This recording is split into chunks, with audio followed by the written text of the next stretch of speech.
যদি লোমকূপ বন্ধ থাকে, দ্যাট ইজ ক্লোজড, প্লাগড। যদি থাকে লোমকূপ বন্ধ হয়ে থাকে, দ্যাট ইজ ক্লোজড।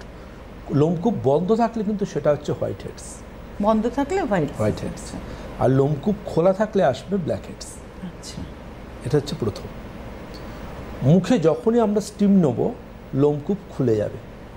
মুখে যখনই আমরা ঠান্ডা জল দেবো বা বরফ আইস কিউব বা কোল্ড কম্প্রেস করবো, লোমকূপের মুখ বন্ধ হবে। আচ্ছা, হোয়াইট হেডস বা ব্ল্যাক হেডসের সমাধান ভয়ঙ্কর রকম মারাত্মক রকম হার্মফুল কিছু যা হোক স্ক্রাইবার দিয়ে স্ক্রাবিং করা নয়, স্বর্ণা বা ফরশেপের মতো যন্ত্রপাতি দিয়ে ওগুলোকে টিপে টিপে বার করা নয়।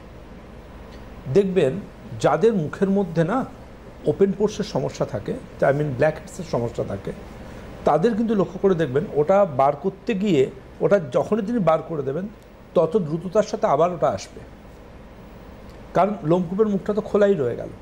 এবং ওই আর্টিফিশিয়াল ফরসেপের মতো যন্ত্রটা দিয়ে বার করার জন্য ওখানে কিন্তু লোকালাইজ ইনফ্লামেশন পর্যন্ত হতে পারে। তাহলে সমাধানটা ইম্পর্ট্যান্ট। সেটা হচ্ছে, এবার দেখুন অনেকে ভাবেন যে ক্লোজড পোর্স হচ্ছে ব্ল্যাক হেডস, ওপেন পোর্স হচ্ছে হোয়াইট হেডস। এবার ওপেন পোর্সের ক্ষেত্রে যেমন দেখা যায় যে একটা সাদা স্পট লেগেছে, সেই সাদা স্পটটা কোনো বডি পাউডার হতে পারে, মুখের কোনো কম্প্যাক্টের অংশ হতে পারে, ওটা এমনও হতে পারে যে ওটা কোনো মেকআপ করেছেন, সেই মেকআপটা তো পুরো রিমুভ হয়নি, ওই জায়গায় আটকে আছে। সুতরাং আলটিমেটলি মুখের মধ্যে যেটাই সাদা দেখতে পাচ্ছি dot dot, that is not open pores. আর কালো কালো দেখতে পেলে that is not white heads. আর কালো কালো কিছু দেখতে পাওয়া মানে that is not black heads.